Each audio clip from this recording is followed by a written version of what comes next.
বিজুলী কলিতা মেধিৰ হৈ নিৰ্বাচনী প্ৰচাৰ চলাবলৈ কালি অসমলৈ আহিছে গৃহমন্ত্ৰী অমিত শ্বাহ আৰু সেই অমিত শ্বাহৰ আজি আছিল সংবাদমেল আৰু সংবাদমেলৰ বাবেই যিহেতু 10 বজাত আছিল সেইবাবে পুৱাই ওলালোঁ 7 বজাতে আমি ওলালোঁ সোনকালে যাব লাগিব বাজপেয়ী ভৱনত আৰু স্কুটি লৈ আজি বাজপেয়ী ভৱনলৈ ওলাইছোঁ এয়া গৈ আছোঁ পাছে ৰাজু ধীৰাজদা মই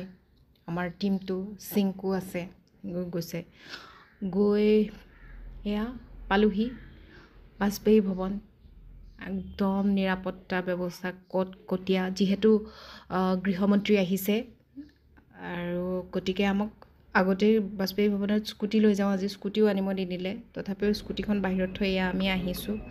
কেমেৰা ষ্টেণ্ড আমি পাতিছোঁ মানে ট্ৰাইপড পাতি মেলি আমি ৰেডি হৈছোঁ আৰু নিৰাপত্তাৰক্ষীসকল আহিছে তেওঁলোকে একদম সকলো দিশ তন্নতন্নকৈ পৰীক্ষা কৰিছে দেখিছে গৃহমন্ত্ৰীৰ সংবাদমেল কিমান চেকিং হ'ব অৱশেষত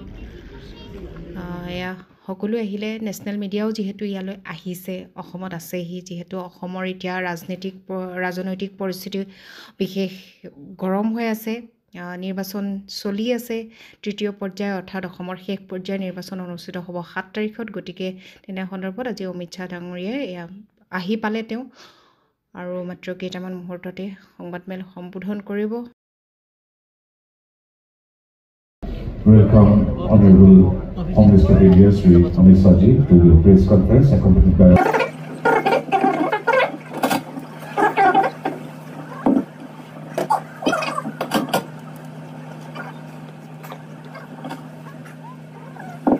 भारतीय जनता पार्टी की प्रेस वार्ता में आप सभी का हृदय से स्वागत है এনেদৰে সংবাদমেল সম্বোধন কৰি তেওঁ গুচি গ'ল আৰু আমিও ঘৰা ঘৰি আহিলোঁ